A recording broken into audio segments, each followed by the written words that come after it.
प्रिय विद्यार्थियों नमस्कार। तो आपके लिए खुशखबरी भी है और दुख भी है। खुशखबरी क्या है कि जो सिलेबस है सीबीएसई ने 30% कम कर दिया है। और दुख क्या है, यानी कि जो हम लंबे समय से इस कोरोना नामक महामारी से जूझ रहे हैं, तो दुख भी है। तो इस महामारी को देखते हुए सीबीएसई ने हमारा जो पाठ्यक्रम है वो 30% कम कर दिया गया है। जो मैंने कोशिश की है 11वीं कक्षा विषय हिंदी कोर्स ए यानी कि विषय कोड 302 सत्र 2020-21, तो जो पाठ हटाए गए हैं हमारे पाठ्यक्रम से उसके बारे में आपको मैं जानकारी दूंगा। आशा आप इसको ध्यानपूर्वक सुनेंगे और देखेंगे। तो जो हमारे पाठ्यक्रम में निम्नलिखित पाठ हटा दिए गए हैं, पहले मैं उनको बताऊंगा और बाद में ब्लू पेन के साथ जो निर्धारित किए गए रखे गए हैं बाद में वो बताऊंगा। पहले ये आप ध्यान से सुने देखें। जो हमारी पहली पुस्तक है आरोह बागवन काव्य खंड से संबंधित, तो पहली जो हमारी कविता है पथिक राम नरेश त्रिपाठी द्वारा रचित। नेक्स्ट त्रिलोचन द्वारा रचित चंपा काले काले अक्षर नहीं चिन्हती। नेक्स्ट अक महादेवी द्वारा रचित हे भूख मत मचल हे मेरे जूही के फूल जैसे ईश्वर। ये हमारी जो 3 कविताएं हैं। और चौथी जो कविता है अवतार सिंह पास द्वारा रचित सबसे खतरनाक। ये यानी कि कुल 4 कविताएं हमारे पाठ्यक्रम से डिलीट कर दी गई हैं, हटा दी गई हैं। और आरोह बाग वन और आरोह का गद्य खंड, ये काव्य खंड था और ये गद्य खंड है।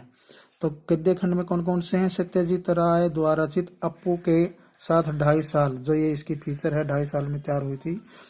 तो नेक्स्ट है बाल मुकुंद गुप्त द्वारा रचित विदाई संभाषण। और नेक्स्ट है मन्नो भंडारी द्वारा रचित रजनी। और नेक्स्ट है सैयद हैदर रजा द्वारा रचित आत्मा का ताप। यानी कि हमारे कुल 8 पाठ 11वीं कक्षा से हिंदी पाठ्यक्रम से हटाए गए हैं। तो आप इनको ध्यानपूर्वक देखें, पढ़ें कौन कौन से हटाए हैं और जो रखे गए हैं वो आप उनको देखिए। कक्षा 11वीं विषय हिंदी जो पाठ हमारे पाठ्यक्रम में रखे गए हैं, निर्धारित किए गए हैं, विषय कोड 302 है 2020। और में आपसे इनसे संबंधित प्रश्न पूछे जाएंगे जो हमारे पाठ्यक्रम में निर्धारित हैं। वो कौन कौन से हैं, ध्यानपूर्वक सुने। आरोह बागवन काव्य खंड, जैसे कबीर द्वारा रचित रचना इसकी 2 इसमें हम तो एक एक करी जाना और दूसरी है संतो देखत जग बोराना। बहुत बढ़िया कविता है ये। नेक्स्ट है मीरा, मेरे तो गिरिधर गोपाल दूसरों ने कोई और पग घुंघरू बांधी मीरा नाची, मीरा मीरा नाची। ये भी बहुत अच्छी कविता है। और नेक्स्ट है सुमित्रा नंदनपन द्वारा रचित वे आंखें। भवानी प्रसाद मिश्र द्वारा रचित घर की याद। दुष्यंत कुमार द्वारा रचित गजल। निर्मला पुतुल द्वारा रचित आओ मिलकर बचाएं। यानी कि कुल 6 कविता हमारे पाठ्यक्रम में रखी गई हैं। और स्कूल ओपन होते ही हम आपको इनको अच्छी प्रकार से समझाएंगे, पढ़ाएंगे और आप भी इनको अच्छी प्रकार से देखें और पढ़ें। और जो आरोह बाग का गद्य खंड है उनमें कौन से पाठ रखे गए हैं? प्रेमचंद द्वारा रचित नमक का दरोगा, नमक का दारोगा। कृष्णा सोबती द्वारा रचित मियां नसीरुद्दीन। शेखर जोशी द्वारा रचित गलता लोहा। कृष्ण नाथ द्वारा रचित सपीती में बारिश। कृष्ण चंद्र द्वारा रचित जामुन का पेड़।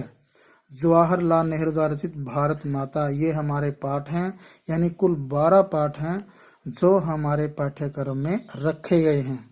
तो हमारे वितान बुक है उसमें देखिए कुमार गंधर्व द्वारा रचित भारतीय गायिकाओं में बेजोड़ लता मंगेशकर। अनुपम मिश्र द्वारा रचित राजस्थान की बूंदें। बेबी हलदार द्वारा रचित आलो आंधारी। यानी कि हमारे पाठ्यक्रम के यानी कि कुल 12 आरोह पुस्तक के और वितान के 3 यानी कि 15 पाठ हमारे पाठ्यक्रम में रखे गए हैं।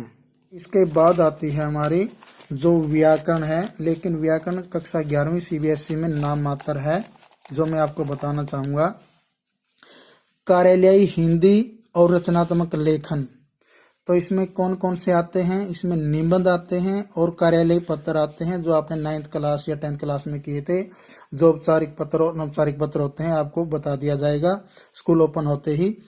और नेक्स्ट है जनसंचार माध्यम और लेखन, यानी कि जनसंचार माध्यम जैसे हमारे रेडियो है, टेलीविज़न है, इंटरनेट है, इनके बारे में। और पत्रकारिता के विविध आयाम है, और फीचर है, रिपोर्ट है, आलेख है, आलेख कोई सामान्य आलेख से हटकर दूसरा लेख लिखना, अपठित गद्यांश और अपठित पद्यांश है। आपको ये अच्छे प्रकार से पढ़ने हैं, देखने हैं, जो आपके सिलेबस में है। और जो स्कूल तब भी ओपन होगा या तब आपको हम अच्छे प्रकार से इनको समझा पाएंगे। तब तक आप अपने घर पर शिक्षण कार्य अपना जारी रखें। जय हिंद, जय भारत।